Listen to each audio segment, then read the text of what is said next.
Alam mo, minsan napapaisip ka kung bakit ang hirap magmahal ulit. Hindi naman sa ayaw mo, gusto mo nga eh. Gusto mong maramdaman ulit yung kilig, yung excitement, yung pakiramdam na may nagmamahal sa'yo ng totoo. Pero bakit parang mas malakas yung takot? Hindi naman takot magmahal eh. Takot ka lang maulit yung sakit. Yung pakiramdam na binigay mo lahat, pero sa huli, para ka lang pinaglaruan. Yung mga gabing umiiyak ka mag-isa, nagtatanong kung saan ka nagkulang, kung bakit hindi sapat. Kasi alam mo yung trauma, hindi siya basta-basta nawawala.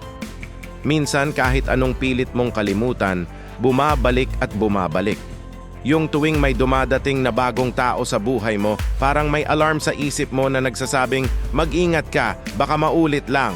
Hindi ibig sabihing cold ka. Hindi ibig sabihing hindi ka marunong magmahal. Sa totoo lang, napakabuti ng puso mo, sobra nga kung magmahal eh. Ang nangyari lang, natuto ka na. Natuto kang protektahan ang sarili mo. Kasi minsan, yung mga taong akala mo'y mag-iingat sa puso mo, sila pa mismo ang sisira. Kaya ngayon, mas pinipili mong maghintay. Hindi dahil takot kang magmahal, kundi dahil ayaw mo nang magkamali. Ayaw mo nang mahulog sa maling tao. Ayaw mo nang sayangin ang sarili mo sa relasyong walang patutunguhan. At alam mo, walang mali doon. Normal lang yan.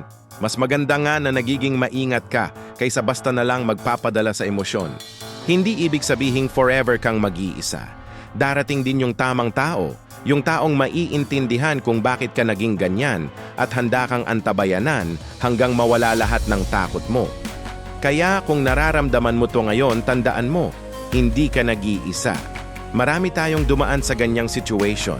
At okay lang maghintay, okay lang magpahinga, okay lang alagaan muna ang sarili. Kung relate ka sa kwentong to, itype mo sa comments ang "Totu". At kung gusto mo pang makinig ng ganitong kwentuhan, i-click mo lang yung subscribe button para hindi ka ma-miss ang susunod nating usapan. Salamat sa pakikinig.